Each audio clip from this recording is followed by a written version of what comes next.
Vamos entrando al periodo de la conquista, que es cuando empieza este mestizaje sonoro, que es súper interesante porque hay compositores que, que recién los primeros años de la conquista, el primer siglo de la conquista, pues van a plasmar muchos elementos, por ejemplo, pues las letras en náhuatl, ¿no? O, por ejemplo, Gaspar Fernández, que Gaspar Fernández ya es prácticamente un compositor tardo renacentista, sí. Pero que, pues trae una mega formación, él es de Portugal.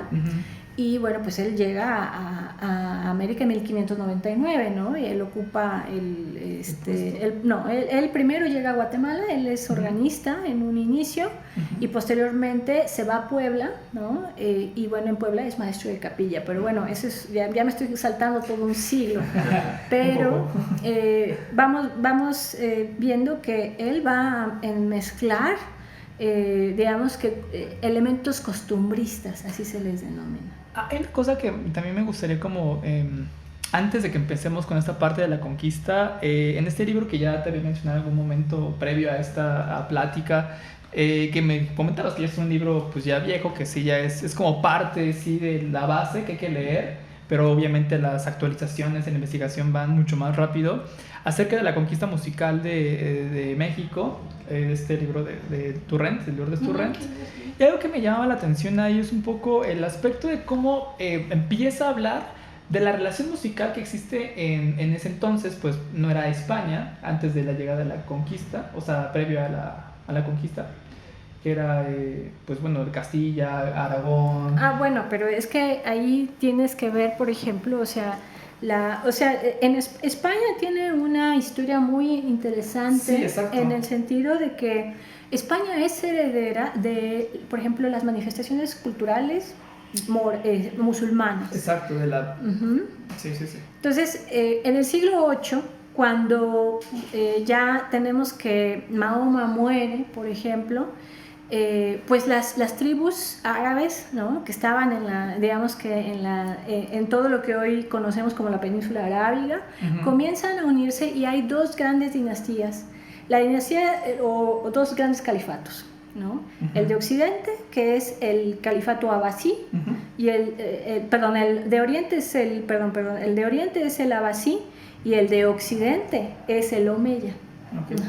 Los omeyas van a estar durante prácticamente 8 siglos en la península ibérica y en el sur de Francia, y pues vamos a tener esta zona maravillosa que todo mundo debe de ir. Es a mí, cuando yo conocí a la Alhambra, fue como el sueño, sí. Para mí hecho realidad, porque en Granada es toda esta zona que se le denomina el Al-Andalus, ¿no? Entonces los españoles tienen esa mezcla, ¿no? Y esa herencia musulmana, sí. Que evidentemente pues se los expulsan, los persiguen. Previo, de hecho, a la conquista, ¿no? Pero pues por ejemplo el flamenco, el canto jondo, proviene de esa fusión entre gitanos, judíos, musulmanes, por ejemplo, y eso llega a la Nueva España, ¿no? Claro, los compositores, digamos que oficiales, se van a escuchar, ¿no? Y por ejemplo Juan de Encina, por ejemplo, ¿no? Francisco de Vidales, por ejemplo, si no estoy mintiendo. Entonces vamos a ir viendo que pues la Nueva España va a ser receptora de muchas cosas, y va a ser una mezcla increíble, no solamente de la música española y la música meramente occidental, sino también pues vamos a ver que la música novohispana también va a estar permeada por la música africana, ¿no? Porque estamos hablando de que también, como se empezaron a acabar los indios por las epidemias y por los malos tratos, pues empezaron a decir, pues es que nos va a pasar como nos pasó en las Antillas. Si ustedes se dan cuenta, las poblaciones antillanas son afrodescendientes. Sí. Entonces, lo que van a empezar a hacer es ahora sí que traer africanos, tráfico de esclavos, que pues va a tener su apogeo en el siglo XVIII, ¿no? Y realmente pues vamos a empezar a escuchar, por ejemplo, en las obras de Gaspar Fernández, el famoso guineo. Claro. ¿No? Y lo va a entremezclar, por ejemplo, con un gallego, por ejemplo, con el portugués, con el español, ¿no? Entonces vamos a ir viendo que es toda una mezcla sonora increíble que se da en la Nueva España, ¿no? Y bueno, lo principal al inicio de los primeros años de la Nueva España es que pues, la música se utilizaba para la evangelización, para convertir a los indígenas al cristianismo, ¿no? Y aparte creo que, bueno, no sé, corrígeme, nos corregirás mucho, obviamente hoy, pero el hecho de que la música esté tan involucrada con la cosmovisión mexica en este caso, bueno, de toda la población originaria, hizo de alguna, no sé si tengan que ver que sea más sencilla o que haya sido más, bueno, no sencilla, sino adaptable el hecho de que la música estuviera tan intrínsecamente relacionado con la religión, con su cosmovisión, que bueno, y ahora bueno, ya no es esta que estamos acostumbrados o que se estuvo acostumbrado a esta religión, sino es otra muy distinta, que de alguna manera tampoco es tan distante en el aspecto de las jerarquías, probablemente, no sé. Bueno, la cultura mexica es la más documentada, bueno, porque Fray Bernardino de Sahagún yo creo que es el primer etnólogo que existe, ¿no? en la Nueva España, y se dedica a documentar muchos elementos de la cultura mexica, entre ellos la música. Y aquí él empieza a mostrar, bueno, desde cuáles eran los instrumentos que se utilizaban, cuál era la jerarquía, en dónde se educaban los músicos, ¿no? Y bueno, pues toda esta carga religiosa que se le da a la música. Cuando llegan los españoles, la disciplina que tenían los mexicas para poder interpretar, pues era que los españoles no daban crédito de eso, ¿no? Entonces, porque se aprendían en una semana pues un método de, no sé, de violín o de vihuela, se aprendían rapidísimo los cantos, ¿no? Y bueno, pues por ejemplo, en este caso les traigo aquí esta cita de Fray Jerónimo de Mendieta, ¿no? Que aparece en el libro de Lourdes Turrent. Dice, bueno, él decía, una cosa puedo afirmar con verdad, que en todos los reinos de la cristiandad, fuera de las Indias, no hay tanta copia de flautas, chirimías, acabuches, orlos, trompetas y atabales.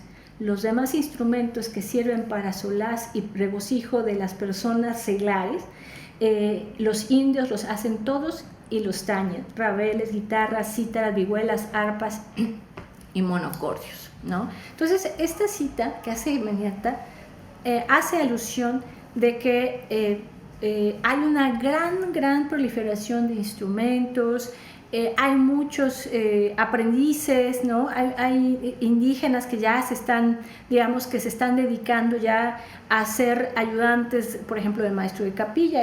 Esto lo podemos ver, por ejemplo, en dos maestros de capilla que van a ser indígenas, ¿no? Que van a ser, por ejemplo,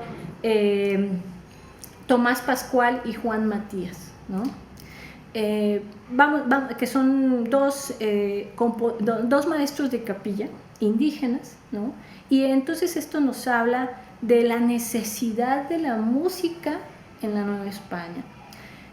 Vamos a ver que durante el siglo XVI en España y en muchas partes de Europa los músicos se forman con la iglesia, en las catedrales, ¿no? Empiezan como niños del coro, ¿no?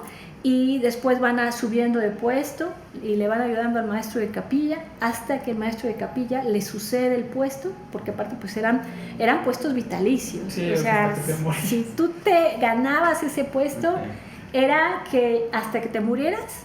Y aparte eran exámenes, pues, o sea, no era cualquier cosa entrar, ¿no? O bueno, no sé si había algún tipo como de filtro o era tal cual, ya me morí, cero.